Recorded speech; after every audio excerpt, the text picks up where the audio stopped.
Bernstein and Ringside Report. Ringside Report, a weekly magazine of boxing news with Al Bernstein. Ringside Report is brought to you by Dickies. They're America's favorite work clothes. But who says you have to work in them?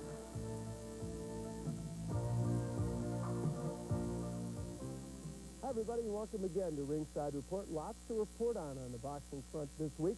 Mike Tyson, of course, made a very important announcement about his future. He'll be fighting for the title very soon.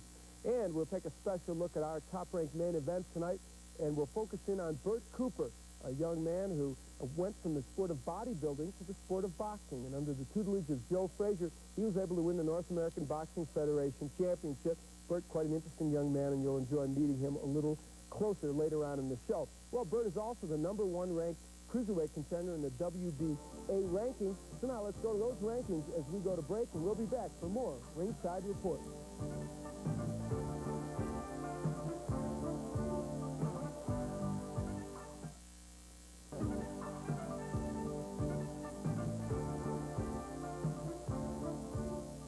Welcome back to Ringside Report. Well, it is official.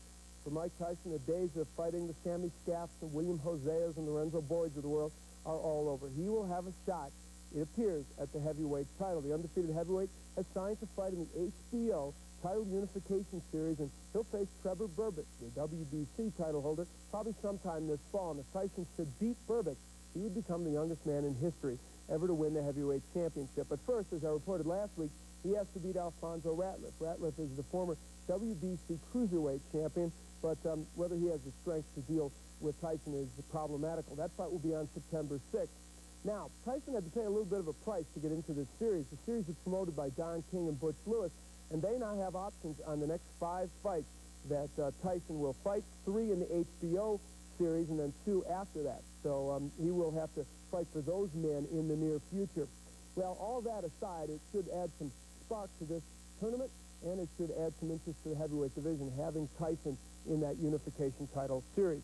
Now, Saturday night in Miami, 2 champions proved that you just can't beat experience. Mike Mccallum, the WBA junior middleweight champ, fought off a furious attack before scoring a second-round TKO win, and Miguel Lora, the WBC bantamweight title holder, used his ring savvy to register a knockout TKO, actually, in the 6th round to win his title defense. Mccallum, who's been criticized for not defending his title much, was challenged by a very good fighter, Julian Jackson.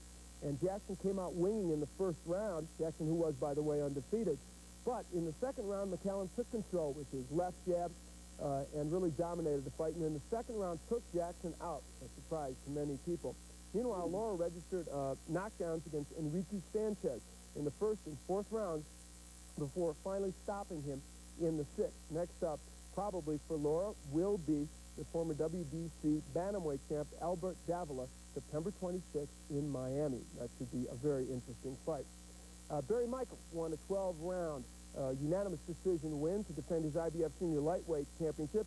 He beat Najib Daho, and that was good revenge for Michael because he lost to Daho in 1979. There were 6,000 fans on hand and 500 turned away when Bonecrusher Smith met David Bay in Fayetteville, Arkansas. Smith displayed his typically fast opening round. He landed body shots, uppercuts, and combinations. Remember, he put Mike Weaver away early in a fight earlier this year. That scenario would not be repeated, but Bay could only survive.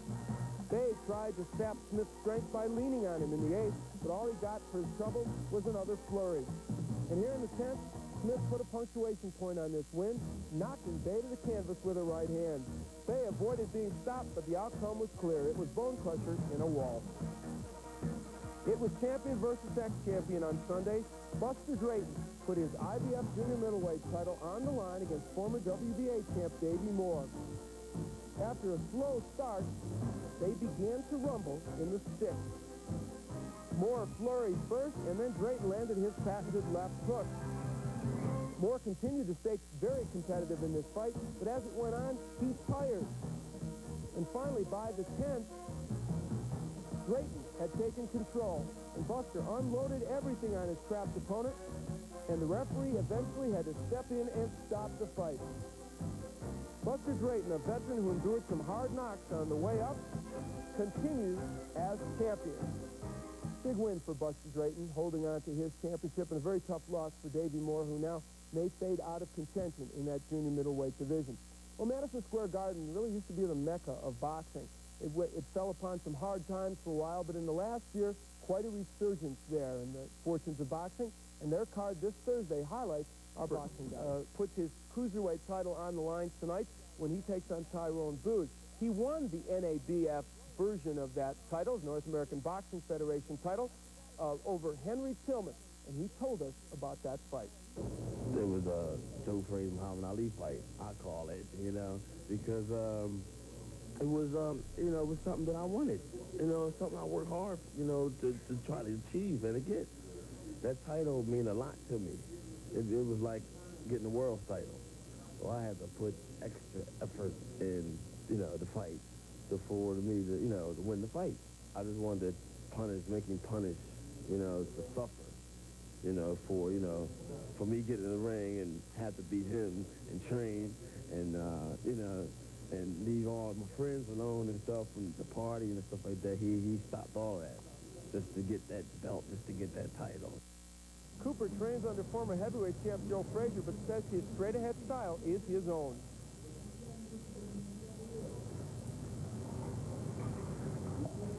Well, he didn't teach me a style, something that I already had. He taught me as far as hooks and right hands and stuff like that. And other than the, you know, the style, he didn't teach me. He didn't teach me the style, you know.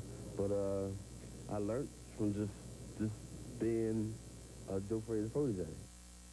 Oddly enough, Cooper knows very little about his opponent, Tyrone, but he is confident about getting a victory. I don't know anything about this guy. I don't, you know, stuff. But it don't bother me. You know, it don't bother me. Once you get in the ring, you know, he's a man, I'm a man. I'm going to do my job and show what kind of man I'm made of. Just hold his hands up and, you know, don't do nothing. You do all the work. I'll be the offense player. He'll be the defense, you know. That's no good, you know, but he better keep them hands up because I'm coming after him. I'm coming after him. Coming after him. 3 years ago, Lucite painted my house, part of a nationwide test. Lucite house and trim against 5 other leading brands. This brand is already cracking. This one's even worse. And here's Lucite.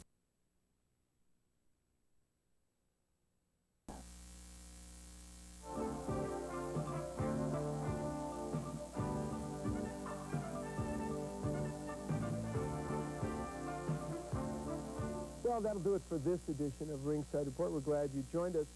We'll be with you very soon. We'll be with you again on Friday of this week from Lowell, Massachusetts, with more boxing news and, of course, with a top-ranked boxing card. Sean Mannion, who is now ranked number 6 in the WBA junior middleweight rankings, will be taking on Jose Quinones in a bid for Sean to maybe get another crack at the junior middleweight title. And on Ringside Report, we'll have a feature on a young man who kind of a forgotten man in boxing now, but began as a matinee idol here on ESPN. That would be Bobby Chaz. We hope you'll be with us for that and our top-ranked card. Ringside Report, a weekly magazine of